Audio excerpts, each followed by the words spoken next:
Welcome, everybody, to another edition of Beat Your Addiction with John Giordano. I'm your co-host, Scott Jones. We're very glad that you get to join us here today. John, we're on the road again, so to speak. Yes, we are. So to speak. We're actually, through the magic of conference calling and Zoom and all the other things out there that we've all discovered during COVID, we can have great guests like Michael Weitzman with us today. Absolutely. It's an honor to have you because you're doing God's work, and that's what we're interested in. Thank you so much. So, Michael, why don't you tell us a little bit about yourself? What are you doing up there? And you're up in Westchester, New York. Yep, so tell us what you're up to. Right now, I work for a psychiatric hospital that I used to be a patient at. I am also involved with other organizations called MHA. I'm involved with NAMI. This has happened the last 6 years, which I'll get into later, but I'm very much involved in the mental health field. Also have my own workshop called the Three Amigos of Mental Health that I speak and perform all over. Used to do seminars, but we know what happened with the pandemic. So we're doing lots of webinars and podcasts that Michael Weitzman is doing, or as I call myself, bipolar no longer, which means I took the bipolar word and split it in half, and I am now bipolar no longer, which I used to be bipolar depression. So I'm just right now doing, like you said, God's work is all about how am I really going to help everybody out there with their mental health, addiction, suicide thoughts, all these different things, because I know all about it. I've been through it. So that's really what I'm doing now, working on getting my book out, the Three Amigos of Mental Health book, and so many other things. I want to get more on TV, radio, and other places because I believe I have talent and I believe I can make a difference in people's lives. And it's all about using your passion to give value and help everybody. In my case, help everybody with their mental health and mental health challenges. So, and of course, I also auditioned for America's Got Talent about a month ago, and I'm hoping to get on as Mrs. Staying Alive. She's an older, not too good looking, religious Jewish woman that basically is getting rid of the stigma of mental illness by using humor as my biggest wellness tool. Well, humor's great because what it does is it releases serotonin and dopamine into the brain, and that's really important with people take themselves too serious. But there you go. Okay. I was also diagnosed bipolar and attention deficit disorder early on in recovery. I'm in recovery now 36 years. And, but I was more the manic type, not the depression type. I mean, I had a little bit of that, but, I was all over the place. I couldn't focus. I was very manic-y and things. And then I slowed down, the routine. And I was looking for something different that was going to fix me, not just medication. Because medication, number one, what people don't understand, it was a short-term intervention. It's not a long-term. And there's no research on it. So, but what I did was I found out through nutraceuticals, and I found out that I had heavy metals in my brain. And I chelated it out, and I took nutrients, and lo and behold, it all went away. And I haven't taken medication for over 34 years. So wow. There are different approaches, and your approach and the nutritional approach, okay, and the biochemical approach, you put them all together and you got a heck of a modality. But I'm interested in hearing about yours. And you started your journey, 6 years ago?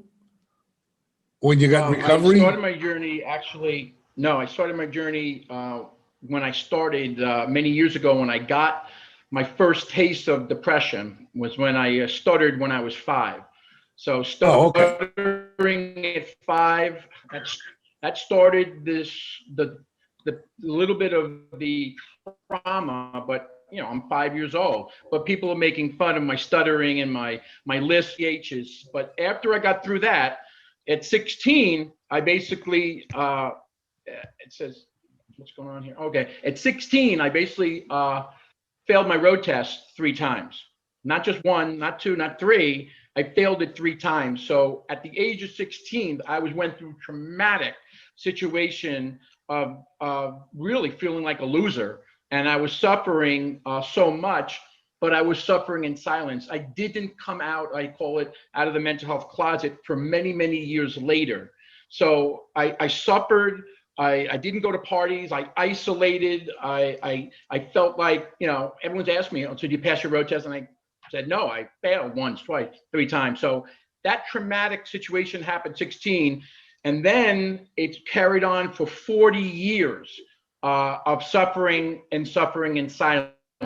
So I really suffered for over 25 years in silence. I did not come out of the mental health closet and get help until 1999. And you mentioned this before, is that what did I do? Like everybody does, and I call it, doing the triangle, doing the psychiatrist, the meds, and whoever the talker might be. That's called the triangle. Started at 1999, and I was trying to, get and stay mentally well. Tried all these different things. I was in the mortgage industry when I was suffering in silence, made lots of money. But it's kind of interesting when you make lots of money as a commission sales rep, having bipolar depression is not that good to go through that. So what happened is I basically, for those, 25 years of suffering in silence, I started getting help and going on the triangle. And like you said, I was just doing what? Medicine, a psychiatrist, and a therapist. And that's all I was doing. And then had a support staff like my parents. My wife suffers from bipolar disorder, and she's on the depression side. So, what was interesting, we talk about medications. Psychiatrists put her on lithium and Depakote and the routine, right? But what happened was they were only checking lithium levels. They never checked her creatinine levels for her kidney. Okay, well, right today she has a kidney transplant as a direct result of lithium. Funny, I can't believe you said that, because that was one of the reasons I said I wanted to try other types of wellness tools besides medicine, just like you said, because I heard what the side effects can be by being on lithium for a long period of time. So yeah, that was my major thing. Just like you said, it was like, I just didn't want to just keep taking medicine all the time because it wasn't getting me to the promised land. It causes other problems. It causes other problems. It causes weight gain. It causes you to just walk around like a zombie sometimes. And you're saying, then you start to feel broken. And you say, what's going on? Well, this is supposed to be helping me. And they go, oh, it's not helping you. Take 2 of these. And no, let's increase it. Let's give you another medication. Before you know it, you're on 5 or 6 medications. And you still, excuse my expression, feel like shit.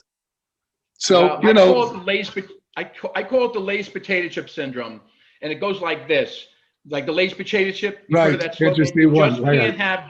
You just can't have just one medicine, one type of psychiatrist, one type of therapist. I had to go through a combination for over 15 years to find the right combination just to get me stabilized, get me to that part. It didn't get me to the promised land, but it got me stabilized. So at least I was able to do that after those 15 years. And, lithium helped me. I'm not saying it's going to help every people. I don't really tell people what I take because it's different for everybody. But I got on that triangle and it was working finally, but that wasn't what got me to the promised land. It was doing all these other types of wellness tools that got me to stay mentally well. And I showed things. I even showed things when I do a workshop. I have this. It's a ticking time bomb. And that's usually what happens when I feel good, and then all of a sudden, bang, it would go off. And then I would feel better again, and then bang, it would go off. I call it the ticking time bomb that would go off because I just couldn't stay mentally well. Well, and that's why. I'm sorry. There's a reason for that. And I'm in 73, or now it's 75 medical, and scientific peer-reviewed journals looking at this. So my son almost died from addiction and mental health issues. So, and so did my wife, you know. So the bottom line is, because psychiatrists and doctors, they only look at the psychological parts of what's going on with people, they're not looking at the biochemical connection. We're a system. We're not just the head walking around. So what happens is the body all of a sudden gets accustomed to these medications and they stop working. So now you got to change medication. But you'll never go into what is the core that's driving this stuff. Okay? We did great strides with therapy. Laughter therapy is the best, okay? Because you're raising dopamine. Exercise, getting rid of the stress, raising dopamine. There's a lot of alternatives that you can do. Now, but the bottom line is, what's driving this? And most people don't look at the gut, okay? They don't look at the thyroid. They have, people got leaky gut syndrome, H. pylori, hyperglycemia. These things cause depression and anxiety. And autoimmune disease, we're not taking care of this stuff. Yep. So we're just throwing medication at it. Yep. So Michael, for me, just to let you, for me, what it came down to is what finally got me to the promised land after suffering in silence for 40 years, 15 years on that triangle and having support from my parents and other people. What was it that got me to, and I have right here my wellness toolbox, is what was it in there that got me to stay mentally well? And then, just like you said, it was doing a to-do list, doing journaling, doing yoga, doing meditation, doing deep breathing exercises, doing affirmations, doing a creed, prayer, God, Bible, Jesus, acupuncture, hypnosis, walking, aromatherapy, massages, inspirational, motivational movies, reading books like The Four Agreements. This is what got me to stay mentally well. And it was because of Robin Williams. I hate to say it. He's the reason I'm in the mental health field, because I'm a big fan of Robin Williams. I think he's the best improv comedian by far in the universe. And he was an underrated actor. But in the movie Patch Adams, which I even have right here, there's Patch Adams. My favorite movie of Robin Williams is that it's all about what? How do you improve people's quality of life? And so I made a decision to use all these, and I still to this day use all these types of wellness tools. I read Wayne Dyer is a great guy about self-improvement. I do affirmations. Like if you have something wrong with you that's going on, like you say, you worry all the time. I put together something I've been saying in my shower for so many years now. Stop worrying as much as you can so you could become a much healthier man. Might sound corny, but for 6 years saying it in my shower, it became a reality. So doing affirmations, doing a creed, believing in God. I'm a Jewish man that believes in Jesus. I just happen to go both ways in religion. I'm just kidding on that one, but you know what I mean. I see out there right now. I have a cat. He's a wellness tool. These are so important. What I tell people, don't believe everything you think. That's number one. Okay. So, and what you're talking about worrying, and the reason why, when people worry, they create this belief system that nothing's going to change. And everything's changes. Everything's constant change. Okay. So journaling. The definition of insanity. Same thing. Right. Yeah. Doing the same thing over again. But you see, that's how you create behaviors, right? So the way you create negative behaviors, you can create positive behaviors. So what you're saying, people say, oh yeah, I know, keep on doing affirmations and that ain't going to do anything for it. No, it's not true, because you're retraining the brain. You see, people don't realize the brain is a muscle and you're retraining it. Okay, that's it. There you go. I didn't know you could take it out of your head. You put it back in later. Well, it's portable. Oh, okay. I like this. Like a portable hard drive. No, but what you're saying is right on the money. Mental joy. Michael, if I could ask you a question, because at the beginning of what you were telling, you keep using these same words, which is coming out of the mental health closet and stigma.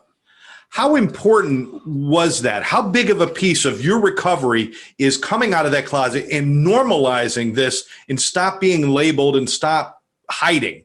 How important is that? The number one most important thing, because when I suffered in silence, I didn't come out. I didn't go into a recovery. I was just staying there. Yes, I was making some money in the mortgage industry, but then I also crashed and burned, and then I did better and crashed and burned in the ticking time bomb. But what's so important is for those 25, and then for the last 15 before that, I was always worrying what people are going to think and say about me. And I was being shamed. And I felt all that stigma, all that time going on for those 40 years of suffering in silence. So while I finally, what happened is my last psychiatric hospital on October 16th, 2014, I went in, but the day before I went in, actually in August, Robin Williams, I call it suicide, took Robin Williams' life. On August 11th, 2014, I'll remember that date the rest of my life, I got very sick. And then a few months later, I went into my 6th psychiatric hospital. And I knew when I watched the movie Patch Adams and everything, it's very similar in my story to Patch Adams, when Robin played in that movie. And the point was, when I went in there, I said, I don't want to be like Robin Williams. I just want to be me. I want to do everything in my power to get and stay mentally well. And I came up with my workshop while I was in a psychiatric hospital. The 3 Amigos of Mental Health. What's the 3 Amigos of Mental Health? The 3 Amigos of Mental Health is either you're suffering with your mental health condition. That's the first amigo. The second amigo is somebody that is suffering in silence. That's one of the biggest problems in our society, that so many people are not coming out, working on recovery. They're not dealing with acceptance and opening up. That's what I finally did after 40 years. And then the third amigo is somebody that is not suffering with a mental health condition. And what I want them to do, I want them to know what it feels like. I want people that don't have a mental health condition, I want them to know what it feels like, what it tastes like to have a mental illness, so they can be more loving and supportive to the friends and family that are suffering. That's why I came up with, in the workshop, besides the 3 Amigos of Mental Health, I came up with bipolar and gum. That's right, there's bipolar and gum. So I do a whole routine on bipolar and gum. Again, it's all about, what am I trying to do? I don't want to just get rid of the stigma. I want to say that this is a mental injury. I got that from my friend, Dr. Rob Kelly, from my other recovery podcast. He's a good friend of mine. He's a recovery. Yeah, we were on that show. I was on that show, and I have to admit, it was an amazing show. I made it an amazing show. But that's not the point. I'm not talking about that. I'm not talking about my ego. I don't have an ego. I just have humbleness and passion. But the key is, it's all about using all these different types of wellness tools. Try other things. People just stay on the medicine, it's not working, or they got the side effects, or then they see the psychiatrist and they keep staying with the same therapist. Try other types of people, get to the right combination, but try other things. I'm a resource. I can try other types of wellness tools, but the most important of all the wellness tools, what I'm trying to do to get rid of the stigma of mental illness, is using humor as my biggest wellness tool to get and stay mentally well. Well, you know what I do for myself, and my wife has been in mental institutions. She's tried to kill herself a few times. She's a severe bipolar disorder. Right. I don't really totally believe in medication, I'll be honest with you, but there are a small number of people, okay, that may have to stay on medication, unfortunately. Medication's not for everybody. And the bottom line is this: it's just like anything else in the world. Everybody has a different footprint. The way I get rid of the stigma of addiction, okay, is I go on television. I have my podcast. I write books. I go out and talk about, I'm a recovering addict. I also had mental illness problems. And most addicts that are cocaine addicts, very interesting, they have bipolar disorder and they have attention deficit disorder. We found out I'm sorry? You're dual diagnosed. Right. But you know what's interesting? The pots and the way they cook cocaine And the way they process it, well, what we found out is that heavy metals leach into the drug. Mm-hmm. So you're doing cocaine, you're doing heroin, right? Mm-hmm. You're getting also heavy metals in there. And everybody just ignores that, and it's really easy. You take a test, you can do blood work, urine, or hair analysis, and you'll see it. Okay? Oh, yeah. So, listen, there's a lot of co-contributing factors to mental health issues. But the bottom line is what you're saying is you cannot suffer in silence because you'll try to kill yourself eventually. Got to work on your recovery. And most importantly, I tell people, for me, I went from discovery, trying to find out that I had a problem, and that went to discovery to recovery. And now I've gone from recovery to discovery. And my job is to tell anyone, whether it's a stranger on the street, a homeless person I work with in my own job, or anybody that's suffering or not suffering, or that doesn't have a mental health condition, that I want them to know that you can get well and you can stay well. Whether you have an addiction, whether you had a suicide attempt, whether you have a mental health condition. And I also want to get rid of the word illness. I don't like saying mental illness. My Dr. Rob friend says mental injury, kind of like that. A mental injury, and like I broke my arm, I have an arm injury. Well, I have a brain injury. That's all it is. But I want to walk down the street to say, hey, wow, look, that guy is that guy has a cast on his foot. Well, he has an injury. So do I. And it should be treated exactly the same, whether you have a mental health condition, a disability, a chronic illness, if you're gay, straight, black, white, it doesn't matter what is going on with you inside and out, because we all are created equal. And we don't have this equality in this world. And I'm changing it by smashing the stigma, and also dealing with, even if something's going on with you, that doesn't make you worse than somebody else. We have strengths inside of you. Even if you have bipolar depression, I know I have tons of strength. But again, at the same time, when I was suffering, it was tough. I went through all these different things. Isolation. Right now, I'm helping so many people because the pandemic, the one biggest factor of a symptom I went through when I was suffering in silence for 40 years was isolation. I would isolate all the time. I wouldn't go to parties. I wouldn't go there. People are doing that now during this pandemic more than ever. That's just one symptom. So I'm trying to, besides normalize it, I'm trying to have fun with your mental health without making fun.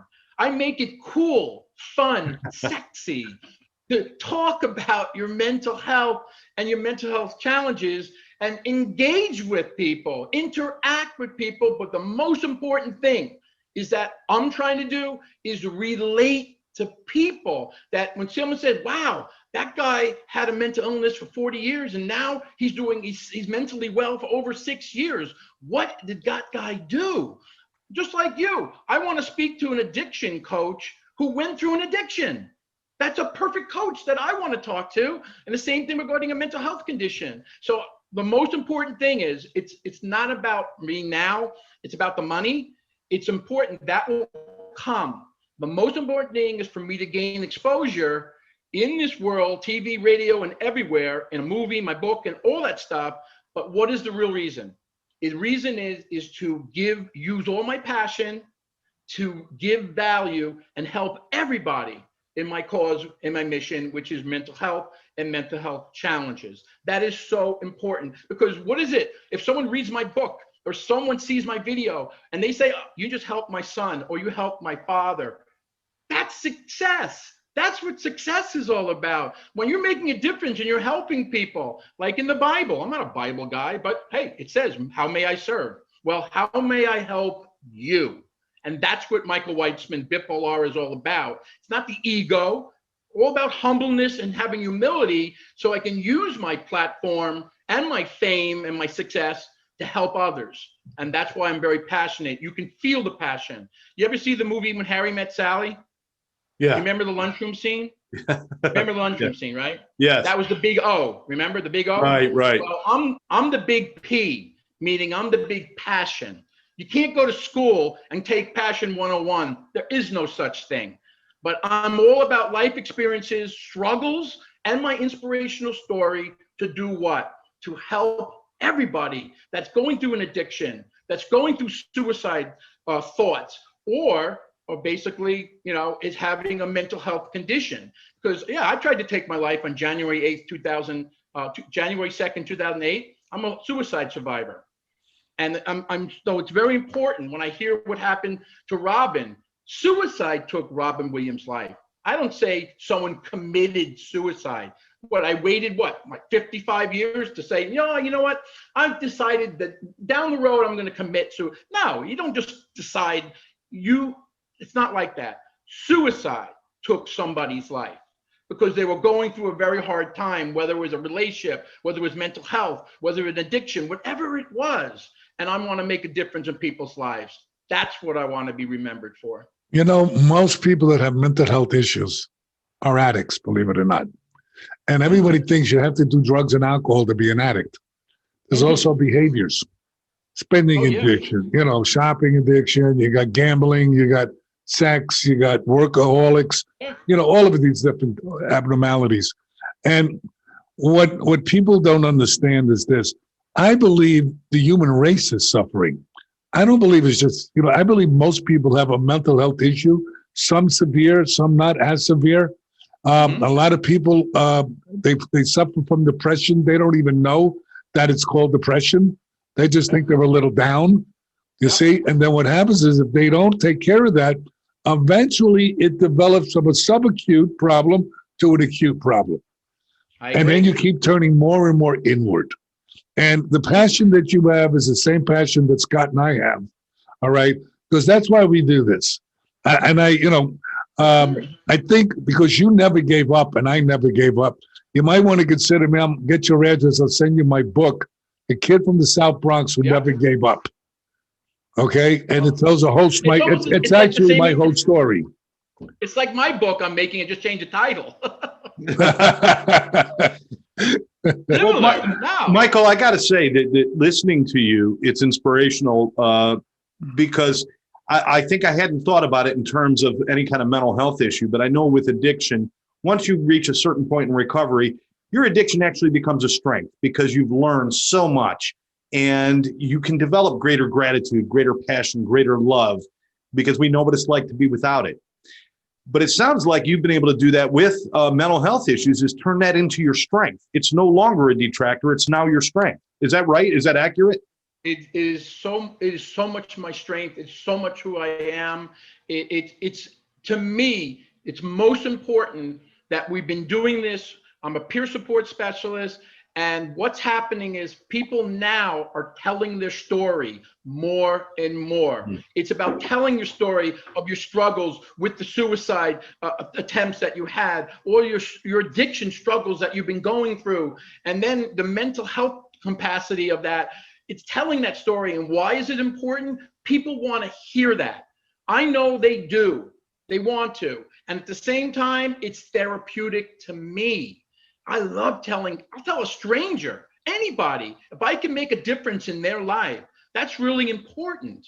And I really believe, like I said to you just now, telling your story now more than ever. As I'm a professional mental health speaker, performer, advocate, care coordinator, and stand-up comedian. Yeah, I know you can put the initials on that, and a peer support specialist. But it's all about, I want to show that you can overcome this.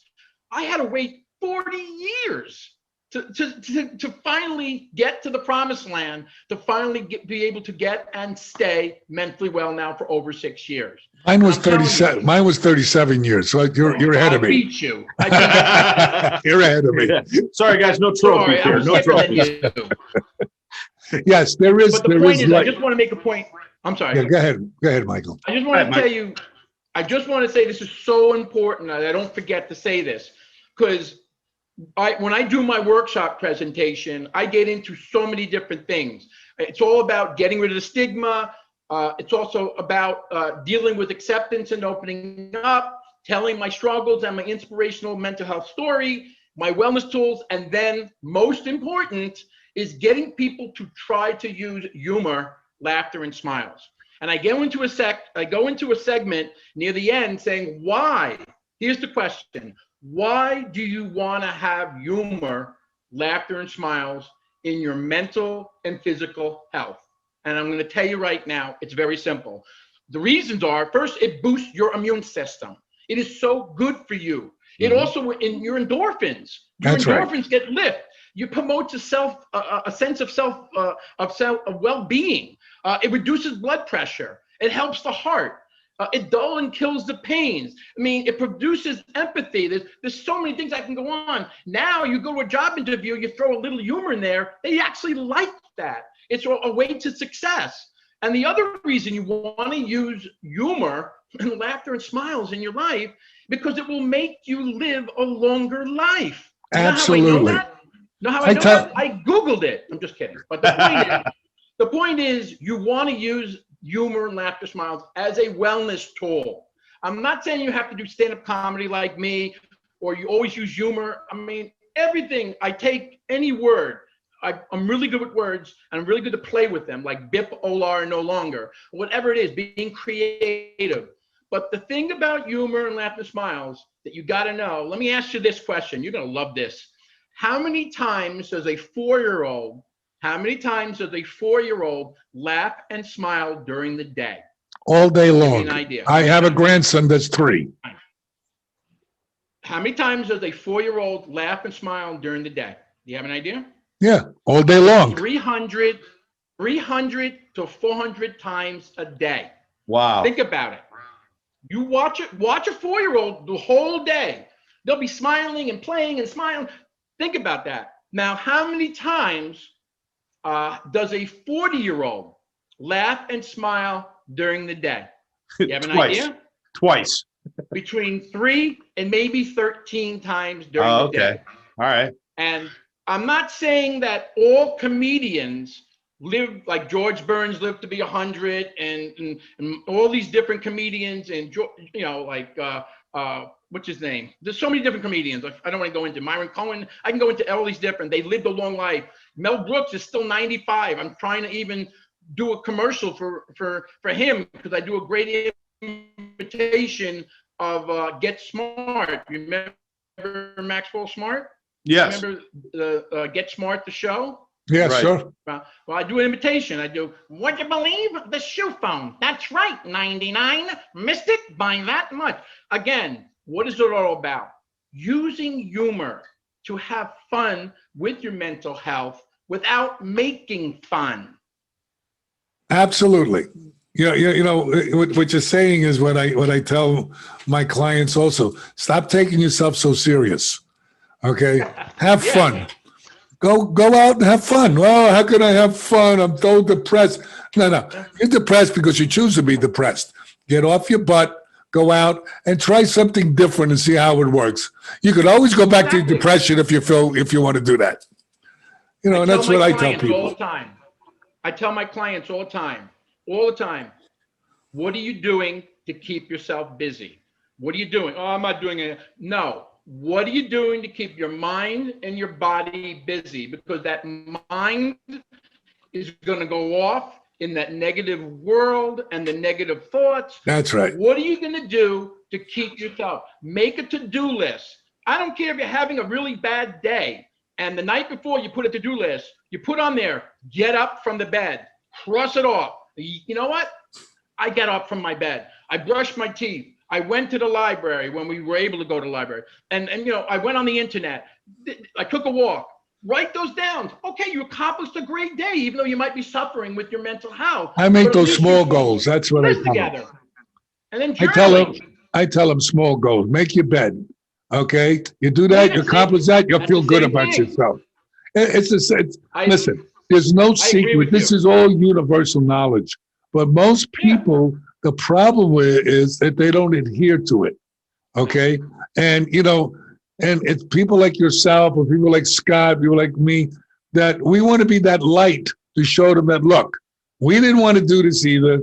I didn't want to change, but we did a little at a time. It's a little at a time. It's not giant steps.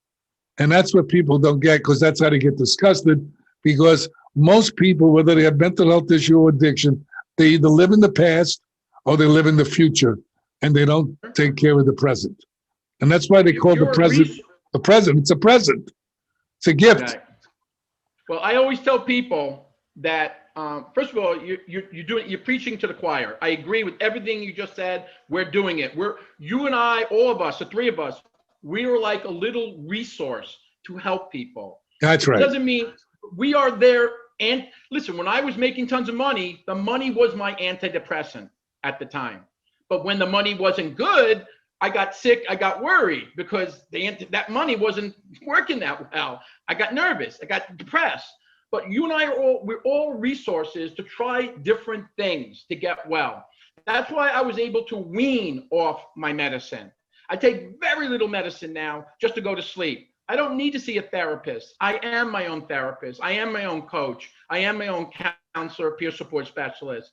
And most importantly, I see a psychiatrist just because I have to get the medicine. You got to see a psychiatrist. That's the way it works in this world. But it's not that. It's all these wellness tools that I keep doing all the time. I mean, it's amazing. That's what it is. I mean, doing acupuncture, doing hypnosis, trying other things. There's so many things. Lighting a candle, smelling of a candle. Oh my God. Having a pet, a dog, a cat. I call it a mental, a mental health detective. Yeah, that's a good one. I like that. Yeah, you're a mental health detective, and your job is to find things that can create a better life, a quality of life.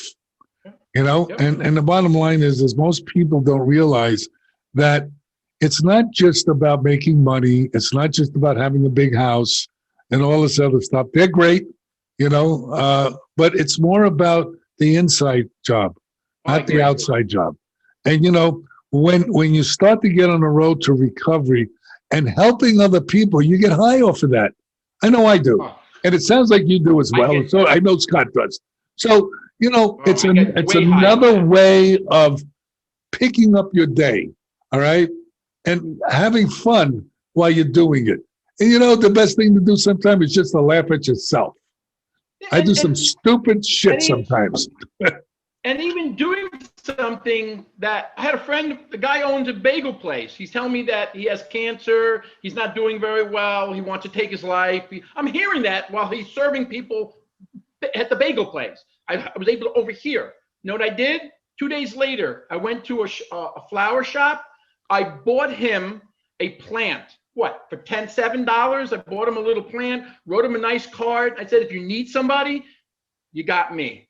And he cried like a baby. I cried because what did I do? I just went and helped somebody just because I wanted to. We need to do more of that in our society, whether you have a mental health condition or not. Absolutely. Whatever's going on to you. And just one thing, I just want to add one thing. When you were saying before, that is why my favorite movie, I tell people you got to watch Patch Adams and Robin Williams, the genius in the movie, because it's all about when he's in the cancer ward with the kids. And that's where he puts on, where I'm putting on right now, the red nose. That's where the red nose came from. Because what was he trying to do? He's trying to give those people, those young kids that have cancer, to have them have fun, use a little humor, and most importantly, improve their quality of life. They aren't cancer. They have a name. They're a person. And that's why that movie, and that's why I'm all about improving people's quality of life. So Michael, I'm so happy that we met you and we have you on board here. I believe that Scott and I attract people like you into our lives because we're all on the same path. Us addicts, I know I was very selfish and self-centered. Sometimes I still am, that I have to work on. But, not like I was before at all. And the bottom line is that we're doing God's work. And, when I first got into recovery, I didn't want to know about God. I was raised a Catholic. I had enough about God. And then I had what is G-O-D, good orderly direction. That was my God.